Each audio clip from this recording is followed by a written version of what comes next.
off and racing for the Group 2 Albasti Equiworld Dubai Middleton Fillies Stakes. Free Wind got away to a good start, but Frankie Dettori just content to let the others kick on. Aristia, who enjoys making the running, emerges as the leader as they complete their first furlong in the hands of Sean Levy. And Poptronic is in close attendance on the outside. Just behind them, State Occasion on the rail, restrained in fourth. The blue cap then of Stay Alert. On the rail behind these then is Sea Silk Road, Will Buick, alongside Free Wind. And looking on at the rear is Rogue Millennium in the red and white colours as the runners race down towards the 7 furlong marker, with about 5 lengths perhaps splitting the field here. So Aristia, who's got a Group 1 penalty of having won the Prix-Jean Romanet at Deauville last August, out in front here then, leading by a length or so to Poptronic on the outside, Sam James, and then comes State Occasion, taking a good hold for Ryan Moore on the rail as they begin to take the turn down inside the final 5.5 furlongs. Close up as well is Stay Alert in the hands of Oisin Murphy, only a neck down in 4th place, followed by Sea Silk Road and William Buick on the inside of Frankie. On board Free Wind in the white jacket, the white-faced mare on the outside as they come down the home straight, with Rogue Millennium still looking on in last place.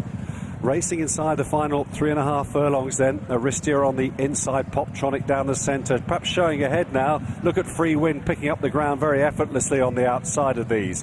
Stay Alert with a chance on the inside. Sea Silk Road and Rogue Millennium is next. State Occasion just finding the pace a touch hot, trying to keep tabs on these leaders as they race inside the final quarter mile now. Free Wind has come through to take it up. Rogue Millennium on the outside looks a danger, beginning to draw alongside now the favourite. Back in third is Poptronic.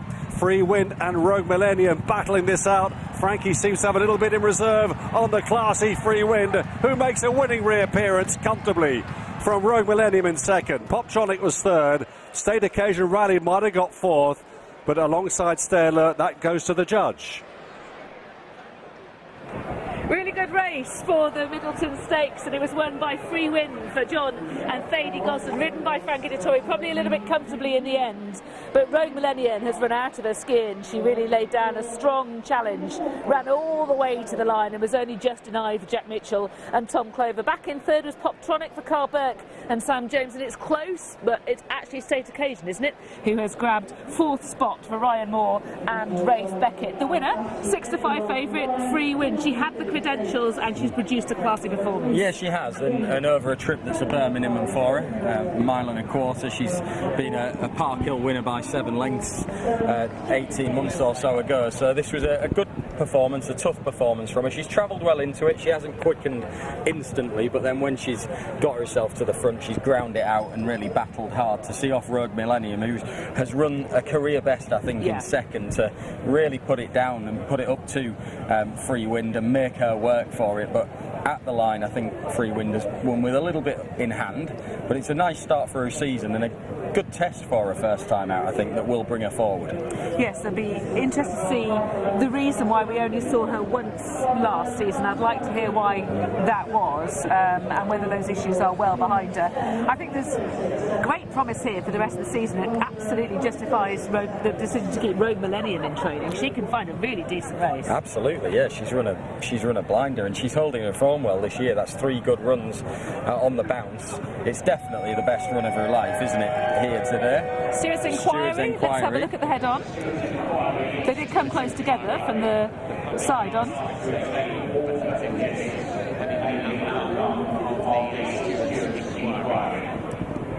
The stewards are looking into the possible interference between the first and second horses past the post in the closing. Okay, so on the run to the line, consistently Free Wind has edged to her right and both intimidated and brushed against the runner-up Rogue Millennium and pushed her out to her right.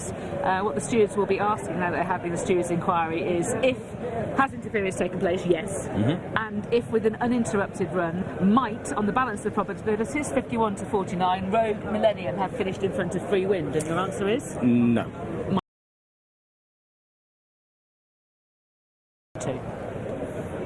there has been some interference, undeniably. She's carried her across the track, as you said. There's a very slight contact. It's marginal. It's momentary. Maybe 2 slight bumps, actually, watching it again. But they are minor, and I don't personally believe that it's made a difference to the result. No, neither do I. I think the edging is more sustained, but in terms of actual contact, it's minimal. But I think the winner is comfortably on top. Yeah, I don't think Jack Mitchell ever had to stop riding at all. Her momentum wasn't really significantly checked, and I think the winner ultimately was well on top at the line as well. So. Mind you, the Gosdens will be thinking, well, based on what happened in the Lancashire Oaks, anything could happen here. Well, there's a lot of other examples of that as well, in all honesty, isn't there?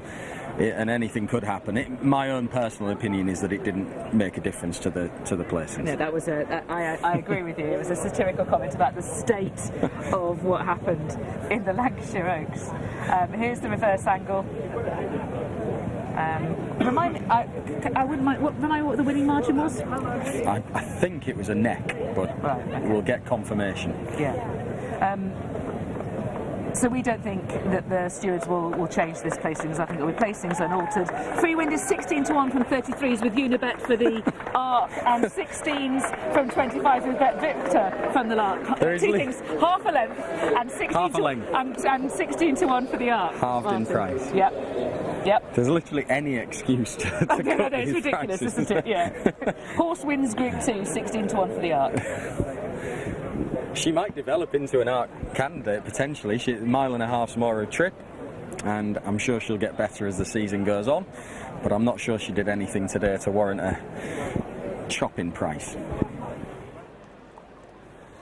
No, there's John Gosden looking on. It's been a good meeting for Frankie, John and John Gosden so far, hasn't it? And they've also got Epictetus to come. Free Wind has won. There's an ongoing stewards' inquiry. Dave and Ivy would echo exactly what Martin and Olivia has said about the stewards' inquiry. 6-5 favourite beats Rogue Millennium at 20-1. And the time was 1.96 outside. Okay, it's one of the slower on the round course we've seen. Angus Monet will have more on that soon enough. 2:10.06.